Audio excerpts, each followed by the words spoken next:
impactful. My name is Ramel Mitchell. I'm the Director for Citizenship and Market Development for the Central U.S.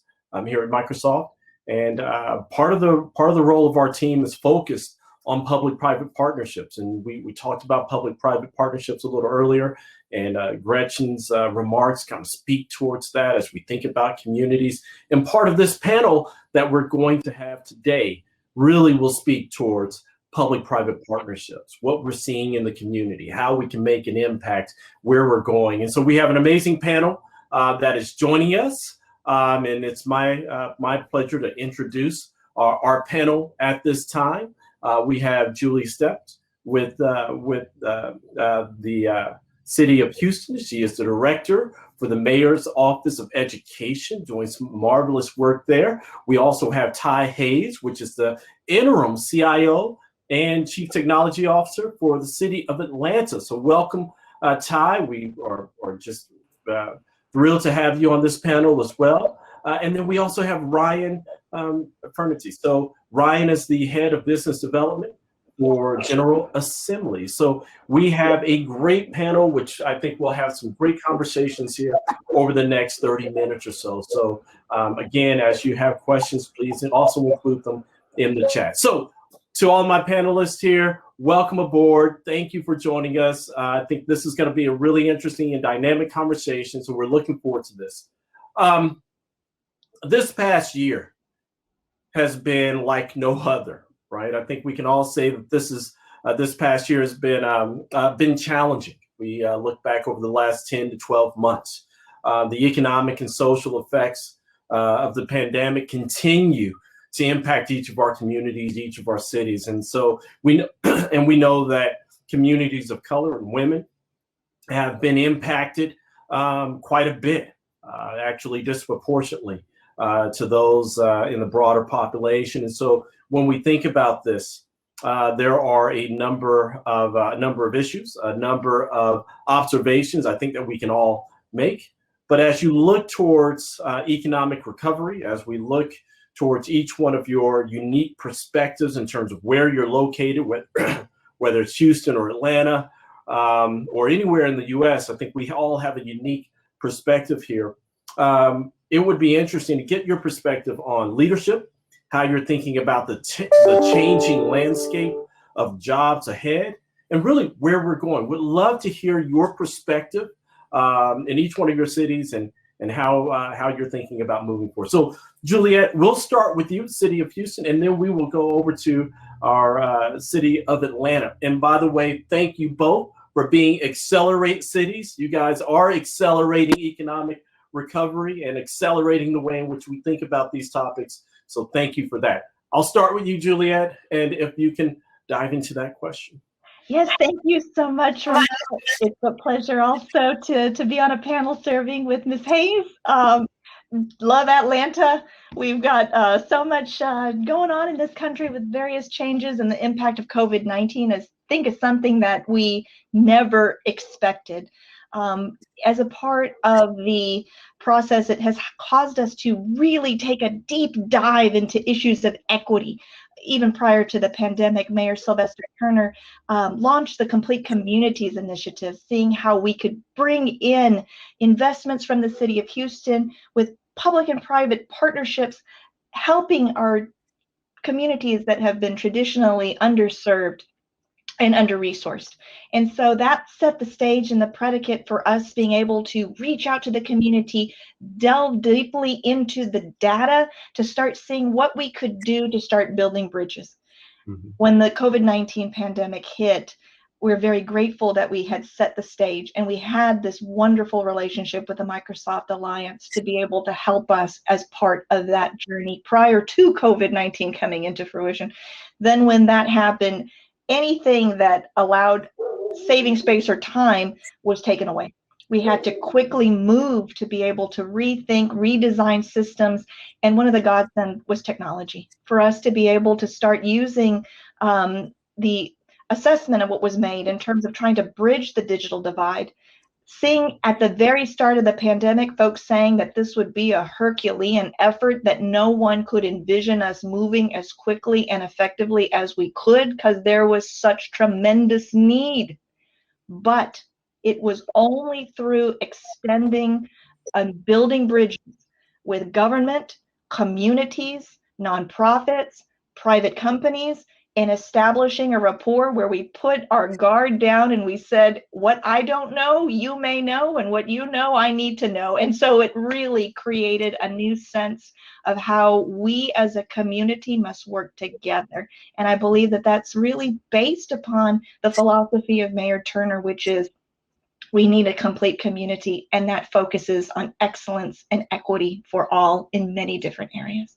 Julia, that's an excellent point here. And as we go into Ty, I know Atlanta, you have had a heck of a year, as well as we all have. But you've been on the news in terms of the work that's going on, both in the community, as you're thinking about social justice, as you're thinking about as Juliet mentioned, the utilization of technology, the impact that you're making as CIO, as Chief Technology Officer. How are you seeing this impact Atlanta? And going back to that original question, the importance of that public-private partnership in order to make an impact in these communities.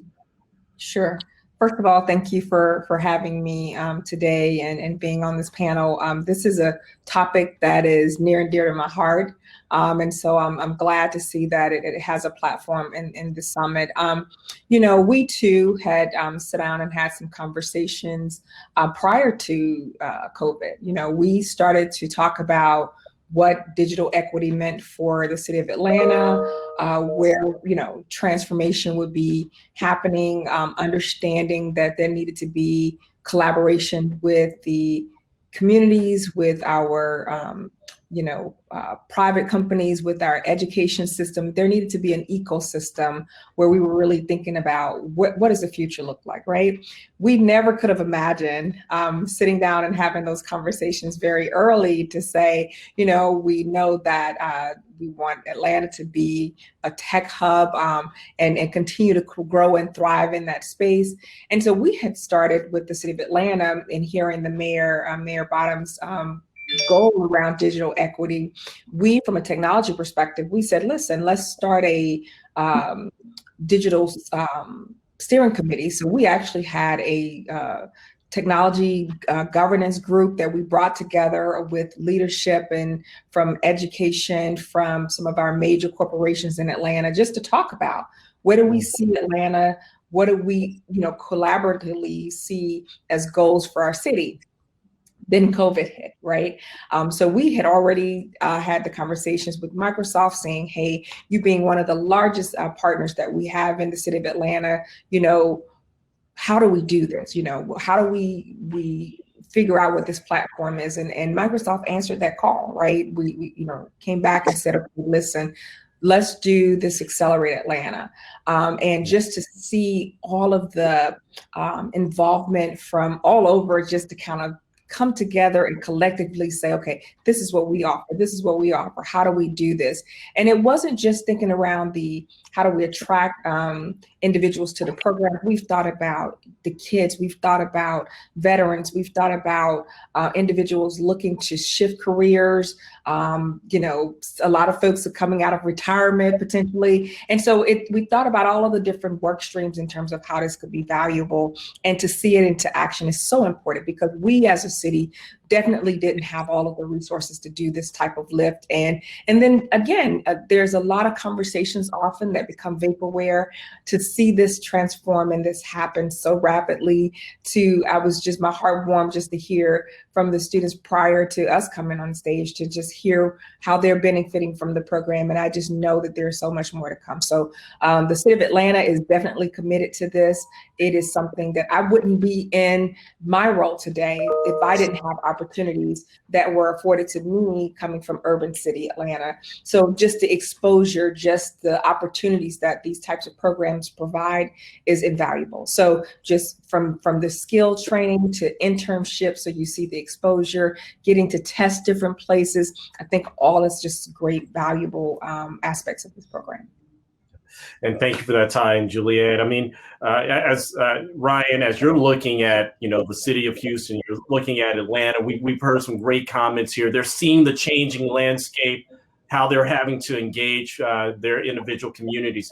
How are you seeing the job landscape change from your perspective with General Assembly? You're looking at this not just in Atlanta, not just in Houston, but across the country. I imagine that you're seeing just a tremendous amount of shift in the landscape. What does that look like from your perspective? Yeah, that's a great question. I'd love to comment. And so firstly, just thank you for the opportunity to be a part of this conversation. And it's a privilege to be here speaking alongside these civic and tech leaders about this critical issue. And I think I want to pick up on something that Ty named, which is that this is not a new conversation. Many cities have been talking about knowing where the future of jobs are going, that whether it's a pure tech job, like a traditional software engineering job, or it's a digitally enabled job. So a marketer today and the skills they need look very different than a traditional marketing role, even from 10 years ago, that this is the future. And every single city has a stake and every region has a stake in this future. And that one of the biggest challenges is that the bar to entry into this ecosystem has been artificially high. So on two lenses, at the national level, these types of jobs and skills have tended to cluster in certain cities, like the familiar ones, San Francisco, New York City, Boston. But when you think about where the majority of jobs are, they are in all kinds of industries that are digitally rapidly digitizing in all their cities. And they're having the same need. Like they need these skills and these talents. And not everyone is going to be poaching the same talent pools. And there's a massive equity and diversity challenge in that we need to go into local communities, them into this. And so most cities have been already talking about this. They've been laying the groundwork. They've been partnering with universities. They've been bringing together the civic sector. Government has been getting involved. But really what we're seeing is that COVID has absolutely lit a flame under this. And I'll just name kind of two statistics that are worth thinking about. In the last Great Recession, we lost a ton of jobs. Of the 11.6 million jobs that came back after the Great Recession, almost all of them, 99%, came to people with post-secondary credentials. Mm-hmm. And so I think the same thing is happening this time. And it's not about post-secondary credentials. It's about having the right skills. Post-secondary credentials was an imperfect heuristic that got us to the same place, but now it's about digital skills. Like most of those jobs are coming back. And so the second statistic is from Microsoft, which in its global skilling announcement named that they predict 150 million new jobs are going to be these digitally enabled data cloud type jobs. And so I think like this is the moment where cities are trying to come up with models for how you really light this up locally. And Atlanta's a place everyone's watching because it's some of the most exciting places for this happening. And it's amazing that Microsoft has played such a big role in galvanizing basically an operating system for public-private partnership. Yeah. And right, I'm so glad that you mentioned that, particularly the new roles that we're going to see, because Gretchen in her comment a little earlier mentioned that the roles, as we look ahead, there are about 27% of the new roles that will be available will be net new roles, right? So that's significant. So we're seeing the significant shift that's taking place. And so as we think about these shifts in the economy, what do you see? Juliet, we'll go back to Houston, but I think we're going to see this in Atlanta as well. So I'm going to be interested to hear Ty's response as well. But what do you see as the biggest shifts, the biggest challenges, obstacles to ensuring that communities can engage? So I think the thing is like building this opportunity for collaboration, coordination, and communication. Mm-hmm. So the city of Houston is replete with many different resources. We've got fantastic partners, amazing philanthropy, and we can try to communicate that out into the neighborhoods. But if there is not a successful way of connecting those neighborhoods and persons to the information, it gets lost. And so the Achilles heel is the coordination of actually linking two groups together effectively, and also building capacity in terms of outreach and strategy. So, bridging this digital divide and allowing resources, the utilization of AI can help train up massive groups of people, whereas before it had to be done in person. Facilitating a person's connection to resources is something that is just critically important. People are hungry and thirsty for information and opportunity, but the way we were doing things in the past, many people, just had to go online. Many people had to go through word of mouth. And so the COVID-19 pandemic has allowed this opportunity to try to deploy massive amounts of infrastructure in terms of getting the hardware and the digital access to persons. But what's so unique about Microsoft in this partnership is the curriculum and the content and the connections. And through that, we build a larger, more cohesive community, so that way when a person does get connected, it's not just to one lesson or certification. They can have a whole world open up to them. And so these conversations are critically important in terms of its connections and a person's future to a career. And you know, Juliet, when you said AI, I'm looking at Ty, and her eyes just like popped. She was about to jump off the screen here. And you know, Ty, you know, last year when we started working with the city of Atlanta on Accelerate, this digital skills motion was so important. We saw it then. This was before the pandemic, and we knew that was coming. It's kind of shifted. We've all kind of changed. As a leader that's been part of this process since the beginning, what are areas what are some of the most important pieces that you see as we move forward that need to be addressed collectively as we move forward to ensuring that there's digital equity, ensuring that there's growth, or ensuring that there's innovation? What can we do, or what do you see are the steps necessary as we think about partnerships, or we think about technology, as we think about the motions that you're driving? What's on top of your mind? So a couple of things, and it's going to kind of piggyback on what Juliet said. So, you know, Atlanta, we can be a passionate place, and we are very passionate. And I think so. It's going to be so important that as we move and change, that the residents from Atlanta, the communities from Atlanta feel a part of this change. That's the only way that adoption is going to happen, is people have to see themselves in this vision. And so having a seat at the table early is so important.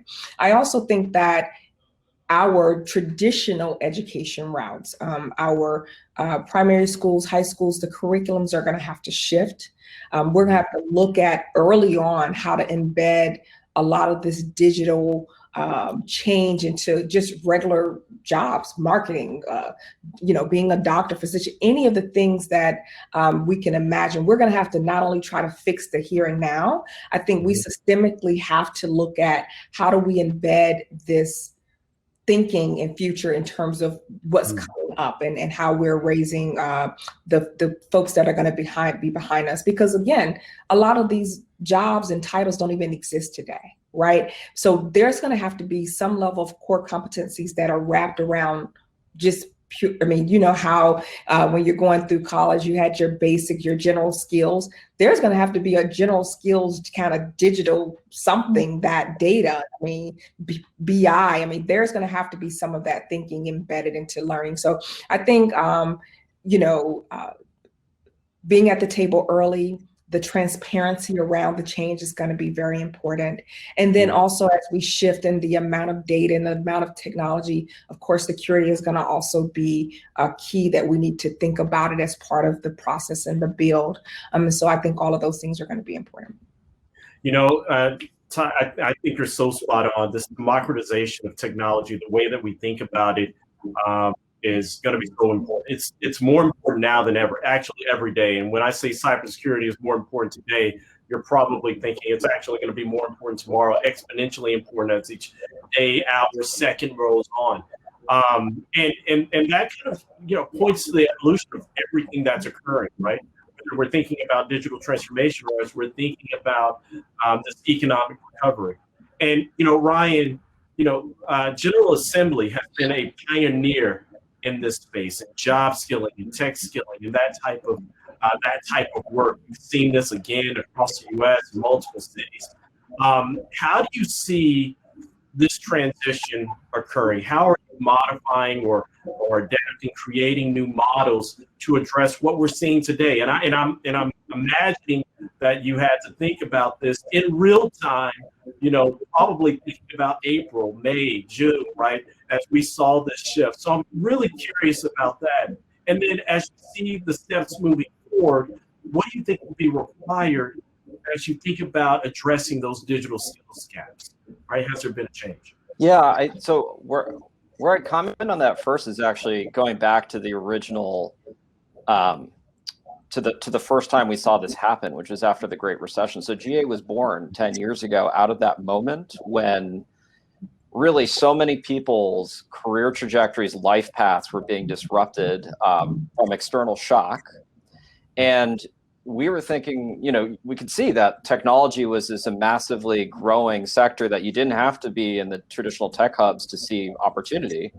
And it was really hard to make that transition. Like, if you hadn't done it in your kind of university training, if you hadn't had exposure with your family, if you hadn't been lucky to be in a company where they gave you a shot at learning that, you just had very few options. And so really the original innovation that GA and other, you know, boot camps like us was really not that complicated. It was the idea that can we get someone into a job, into a good job, a tech job, and can we do it affordably and quickly? Because those are the two biggest barriers. You know, this is a conference really about women in cloud. Like, let's think about the biggest reasons people cannot make these leaps into new trajectories.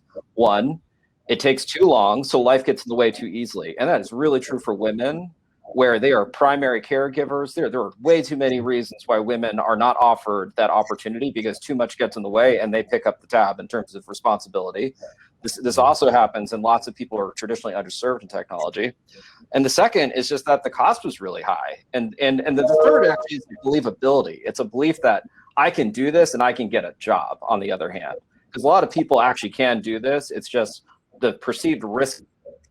So long-winded answer is the first innovation was really, can you take what normally would take a master's degree in computer science to make that leap as an adult? Can you make that happen in 12 weeks with a $14,000 investment? That was like the original thesis. There were 2 boot camps. Today, there are like 98 across the country. That was like a clear innovation. Another statistic, 30,000 computer graduates, computer science undergraduates a year. Boot camps now are about 25,000. So just think about that in the last 10 years. So rolling the clock forward, what are the big drivers happening in the market?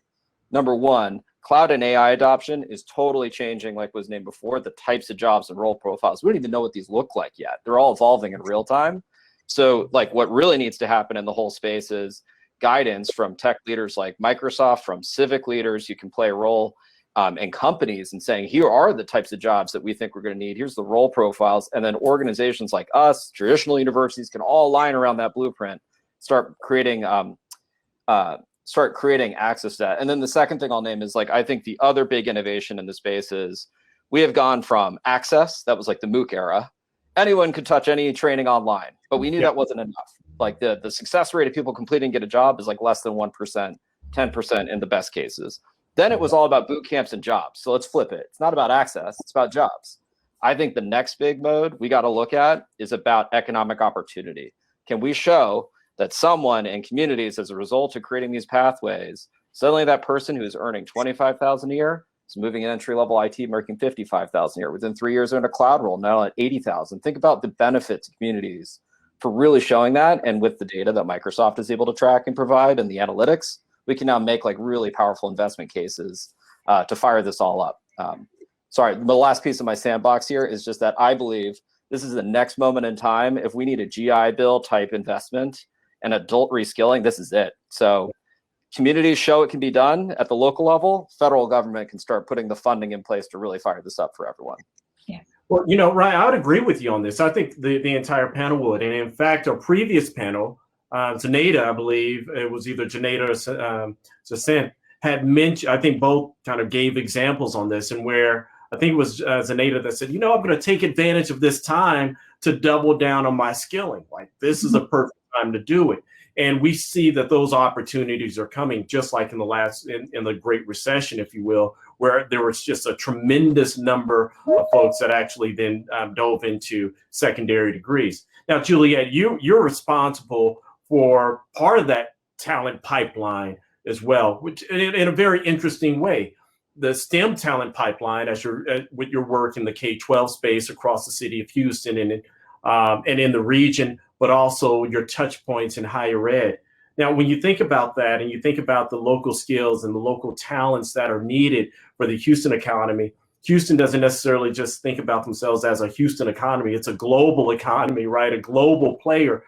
How are you looking at expanding equitable access to digital skills training, and then what lessons can be learned for those across the country, or even those across the globe that are watching this today?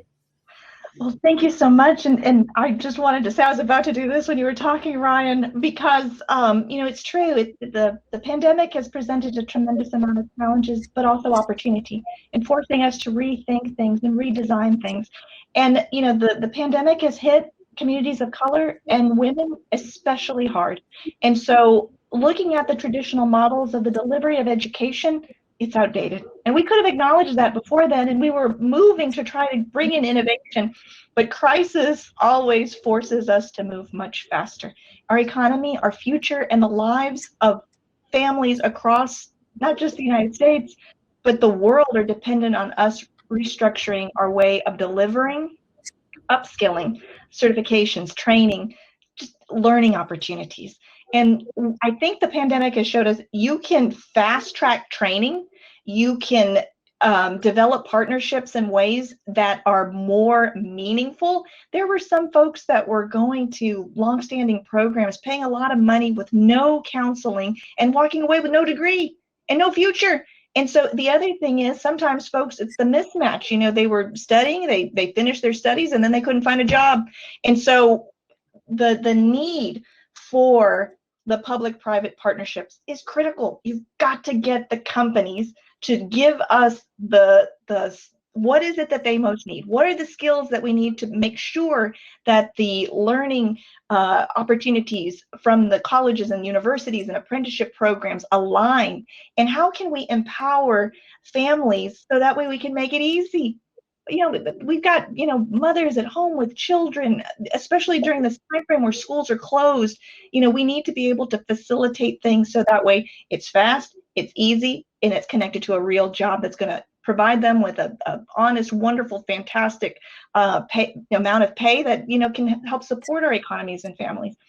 Microsoft providing these means of being able to facilitate those connections using technology is something that is just a godsend. I told folks I am so amazed by the opportunities that are available. Those things, it's like it's moving at such a fast pace. I think that, that is, just a blessing for us to have this accelerated growth. But as Ty was saying, we've got to make sure that we've got the communities at the table who are a part of this conversation so they can help us build a system that is better designed to meet the unique needs of the communities we are serving and upskilling at this moment. Julia, your point actually everyone here is really pointing part of this out. And I kind of think about Victor Hugo, if you will. It's the best of times, the worst of times. We're in the times of crisis and the times of opportunity, if you will, the times of digital transformation and also the times of digital inequity. Right? When we think about these public-private partnerships, how do you think about this in a post-COVID world? Where does this, and Julia, you touched upon this a few moments ago, but how do you think about this in a post-COVID world? Hopefully 6 months from now, let's say a year from now, when we're all planning our summer vacations or something to that effect, or at least walking outside with other people that we might know, or going to restaurants, hopefully next year, a year from now or so, whenever that is.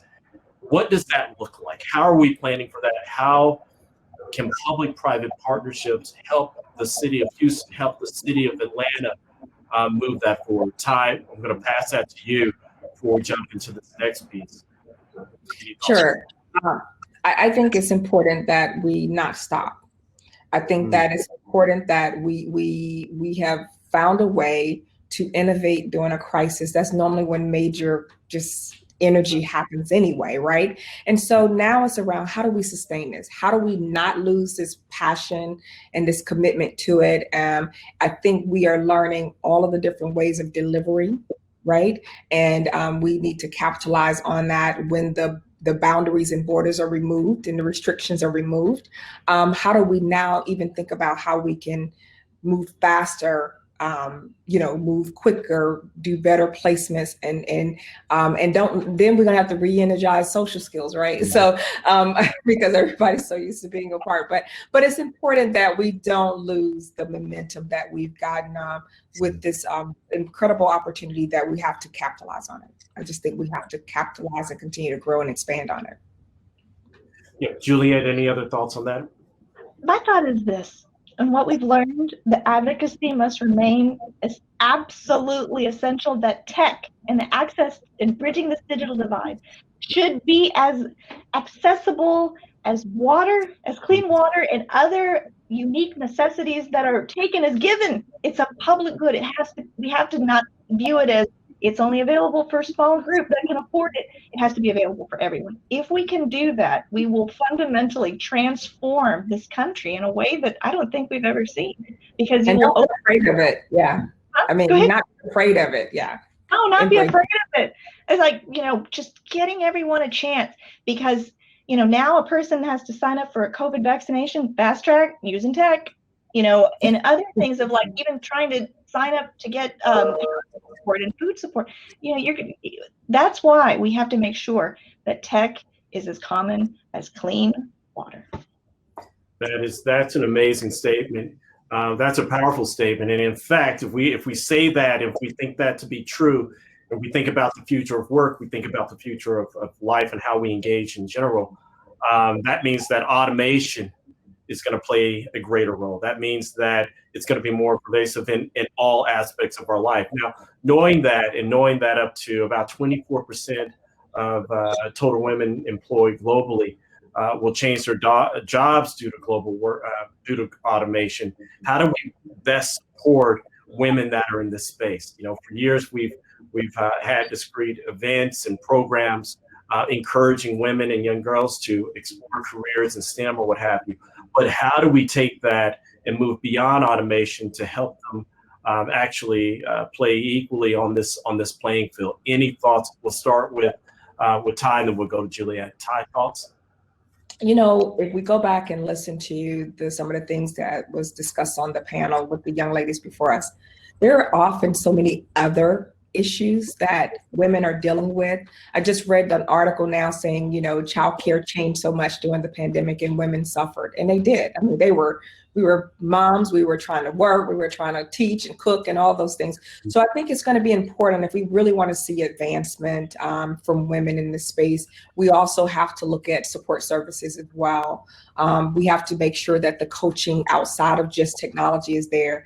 Often women, are afraid to kind of jump into the fire. I think mentoring, internships are going to be so important, so that they can test the water, see you can do it. Young ladies like, I was so intimidated by this, right? I think we get into it, we show that it can be done. We have success stories in terms of how it was done.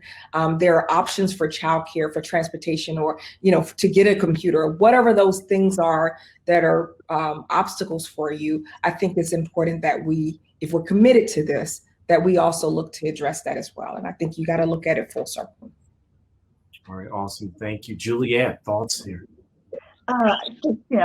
Ty hit the nail on the head.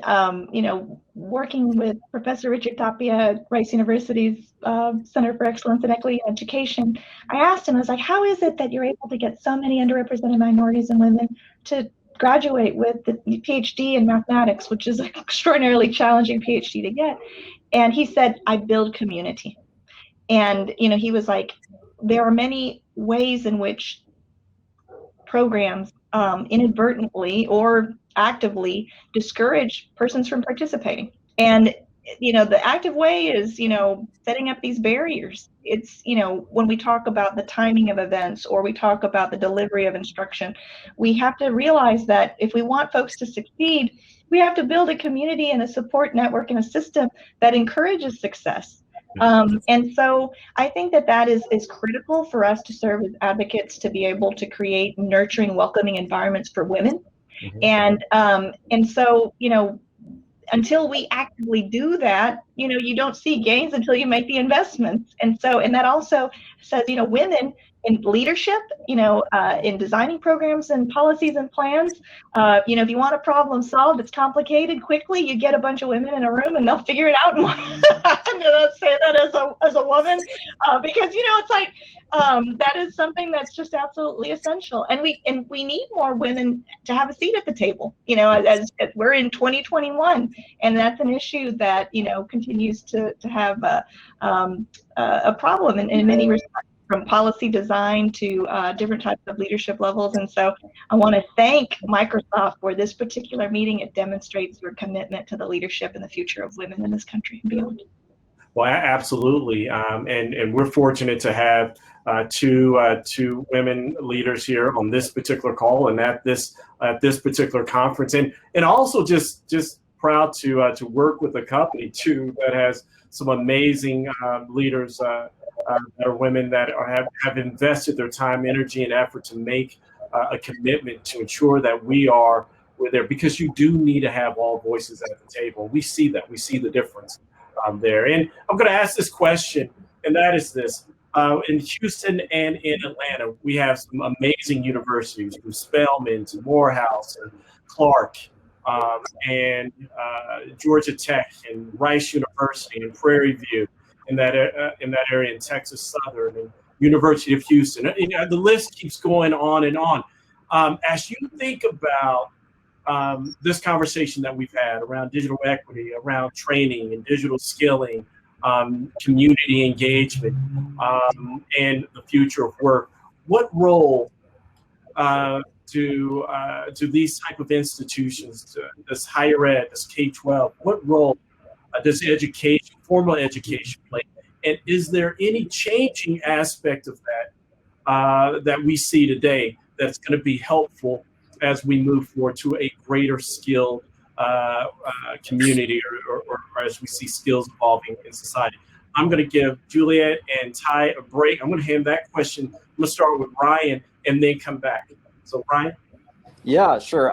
It's a great question. And the short answer is the traditional higher education system are going to play an undoubtedly critical role. Like, there's just no getting around the fact. I think, one thing that's interesting is so much of the airspace is often traditional 4-year universities, when really it's our community colleges and 2-year programs that are the backbone of where the vast majority of people try to break into opportunity in this country. So while I think, everyone watches what elite 4-year universities are doing and tries to orient around that, but I do think that part of these conversations, I hope more of it is elevated at looking like the critical local community colleges and traditional vo-tech systems that have been the backbone of workforce training. And so to answer your question directly, what I think traditional higher ed is going to have to play a role of thinking of its role much differently, in the sense that they need to understand that employers are looking for job-ready skills. Employers are not interested in taking the raw material with a great credential and then having to totally rework and train you from day one. So those kind of connections of someone, you see this happening already. You go through a traditional liberal arts degree. I think, it would behoove you to have opportunities to go get data analytics training alongside that, have a technical discipline that allows you to enter a company with your strong kind of undergraduate preparation, but with like a job ready skill that reflects the digital needs of the future. I think that's just smart. Universities need to start doing that. The second element I would name is that, they play a really huge role in influencing what high schools are doing. So the more that they start signaling that these are prereqs we want drawn into our programs, the more it'll trickle down into the system. So I think, frankly, I think higher education is aware of this. They've already been making massive moves in that direction. It's just our higher education system has so many mandates. It's research, it's job training, it's training good citizens, that I think in the digital age, they just really do need to reorient those core components to reflect what employers really are demanding, which is we need, I think the evidence that this is working is more people in high school are aware of digital career paths and believe them and have a path there. If you ask most kids today, they're probably still saying, I want to be lawyer, doctor, engineer, athlete, you know, but like the reality is so much of the opportunities in this digital realm. Like I'd love them being saying, I want to be a data scientist, I want to be a digital marketer, I want to be a UX designer. Like that's where we got to go. So that's, I just think higher education can play a big role in influencing down and up the chain. Yeah, no, I'd agree. And Ty is over here. She's about to jump in. She's thinking, hey, look, I'm interim CIO.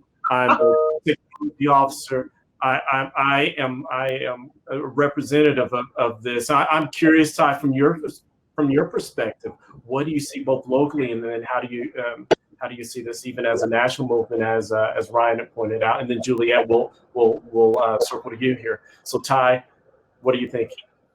So I want to highlight something that we do right now, and I think it needs to expand. We have a partnership with the City of Atlanta now with Georgia State University that they have every semester.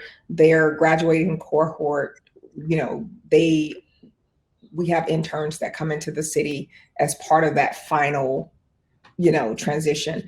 Just like some of the other professional skills jobs, you know, medical, you know, there's this rotation that's required as part of your degree.